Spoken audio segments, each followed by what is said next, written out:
Hello friends, मैं हूं नेहा तौर और आपका टारगेट विद नेहा तौर में बहुत बहुत स्वागत है। आज हम पढ़ेंगे हरियाणा जीके के वो क्वेश्चन जो प्रीवियस पेपर में आए हुए हैं।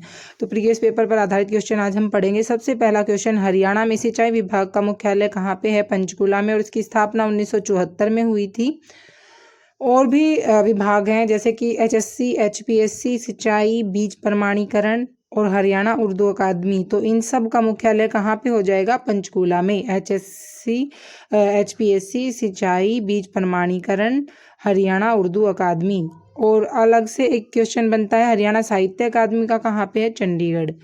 हरियाणा में सिंचाई का मुख्य साधन क्या है? नलकूप। नलकूपों द्वारा होती है कितनी?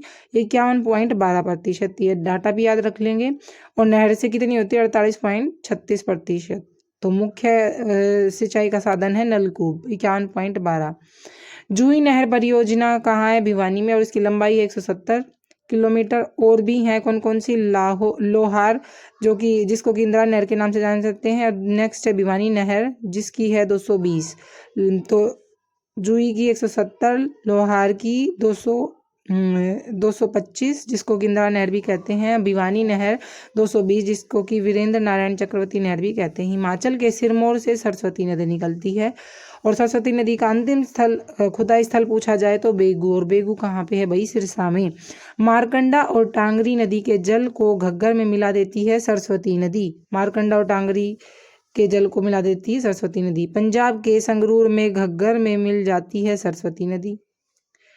हरियाणा में 2 बार प्रवेश करने वाली घग्गर नदी। और पाकिस्तान में घग्गर नदी को क्या बोला जाता है? हाकड़ा। हाकड़ा बोला जाता है घग्गर नदी को। घग्गर नदी पर बांध कौन कौन से हैं? कौशल्या बांध, जो कि पंचकुला में है। ओट्टू बांध, जो कि सिरसा में है, जिसको वीराज बांध भी कहते हैं। वीराज बांध भी जिसको हम कहते हैं ओट्टू बांध को। ओट्टू बांध या ओट्टू बांध एक ही बात है। घग्गर, ये वीराज बांध हो गया कहाँ पे? सिरसा में।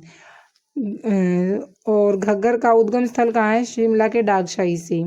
बहरोड़ पहाड़ी से साइबी नदी निकलती है, और साइबी नदी का उपनाम है जगदादरी, और जो कि इसकी लंबाई 198 किलोमीटर रेवाड़ी के कोट कासिम से निकलती है। और ये दक्षिण हरियाणा की सबसे महत्वपूर्ण नदी इसको माना जाता है। किसको? साइबी नदी को। तो एक क्वेश्चन है, इसको हम बाद में कवर कर लेंगे। घग्गर नदी का उद्गम स्थल मसाणी बांध। मसाणी बांध कहाँ पे? साइबी नदी में। यमुना नदी कहाँ पे है? यमुना नदी कौन कौन से जगह से होकर निकलती है? 6 जिले हैं। पलवल के SP यमुना के रास्ते फरीदाबाद गए, तो पलवल, करनाल, सोनीपत, पानीपत, फरीदाबाद। तो ये 6 जिले हैं, और यही 6 जिलों की सीमा यूपी से लगती है। इसको खुला नाला, सांप की तरह बहने वाली नदी भी कहते हैं। किसाऊ बांध, रेणुका बांध, लखवार बांध, ताजेवाड़ा, हथनीकुंड बांध, ये सारी यमुना नदी पर है। ताजेवाड़ा के उत्तर में कलेसर के समीप हरियाणा में यमुना नदी प्रवेश करती है। ताजेवाड़ा के उत्तर में कलेसर के समीप से हरियाणा में प्रवेश करने वाली नदी कौन सी है भाई? यमुना नदी। फटाफट कर लेते हैं फिर से एक बार। हरियाणा में सिंचाई विभाग का मुख्यालय पंचकूला में, इसकी स्थापना 1974 में हुई थी। और अन्य मुख्यालय जो पंचकूला में है कौन कौन से हैं? HSC, HPSC, सिंचाई, बीज प्रमाणीकरण और हरियाणा उर्दू अकादमी। इन सभी का मुख्यालय कहाँ पे है? पंचकूला में। हरियाणा साहित्य अकादमी का चंडीगढ़ में। हरियाणा में सिंचाई मुख्य साधन क्या है? नलकूप, 51.12%। नहर से 48.36%। जूही नहर परियोजना की लंबाई 170 किलोमीटर है। लोहार की 225, भिवानी नहर की 220 है भाई। और भिवानी नहर को वीरेंद्र नारायण चक्रवर्ती नहर भी कहते हैं। हिमाचल के सिरमौर से सरस्वती नदी। और खुदाई स्थल बेगू।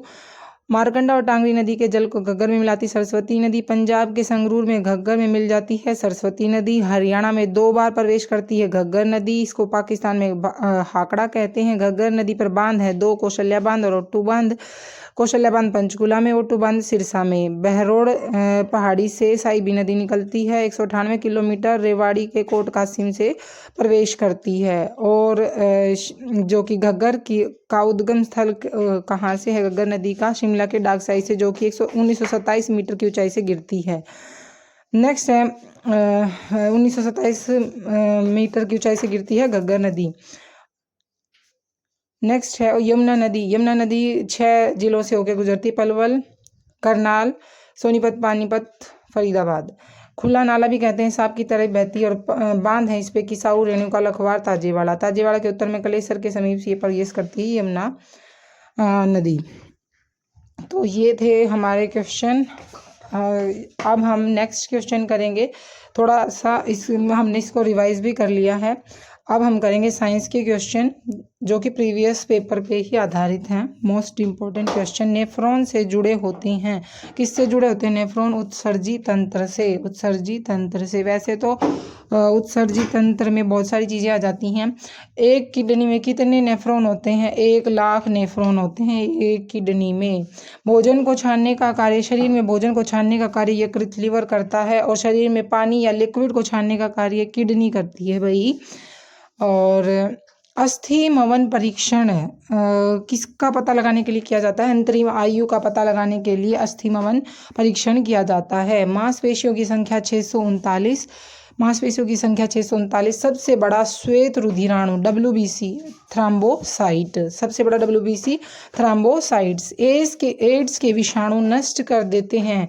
एड्स के विषाणु किसको नष्ट कर देते हैं भाई? लिम्फोसाइट को। एड्स के विषाणु किसको नष्ट कर देते हैं? लिम्फोसाइट को। और 1 दिसंबर को हम क्या मनाते हैं? AIDS day.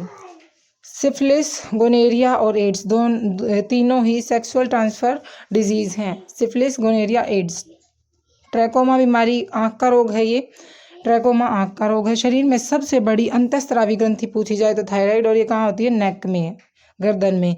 सबसे बड़ी ग्रंथि पूछ ली जाए तो यकृत। अंतःस्रावी ग्रंथि पूछ ली जाए तो थायराइड। सबसे बड़ी ग्रंथि यकृत। 3F हार्मोन, यानी कि जब हम किसी भी चीज़ को देखते हैं तो अचानक रिएक्ट करते हैं, फियर आदि जो भी होता है, तो ये 3F हार्मोन किसको बोला जाता है? अधिवक्र या एड्रिनल हार्मोन को 3F हार्मोन बोला जाता है। पिट्यूटरी ग्रंथि जो है वो मास्टर ग्रंथि है और मस्तिष्क में होती है। पीले रंग के लैंप में, सड़कों पर जो पीले रंग के लैंप होते हैं उसमें किस गैस का प्रयोग किया जाता है भाई? सोडियम गैस का। और व्हाइट लैंप में किसका होता है? मरकरी का। तो ये थे साइंस के कुछ क्वेश्चन। आगे भी हम करेंगे, इनको रिवाइज कर लेते हैं। नेफ्रॉन में उत्सर्जी तंत्र, किडनी 10 लाख नेफ्रॉन होते हैं एक में। भोजन यकृत में, पानी किडनी में। अस्थि मवन परीक्षण अंतरिम आयु का पता लगाने के लिए। मांसपेशियों की संख्या 639। सबसे WBC सबसे बड़ा थ्रोम्बोसाइट सबसे बड़ा WBC। एड्स के विषाणु नष्ट कर देते हैं लिम्फोसाइट को। सिफिलिस, गोनेरिया, एड्स तीनों ही STD रोग हैं, सेक्सुअल ट्रांसफर डिजीज हैं। 1 दिसंबर को हम एड्स डे मनाते हैं। ट्रैकोमा बीमारी आंख की।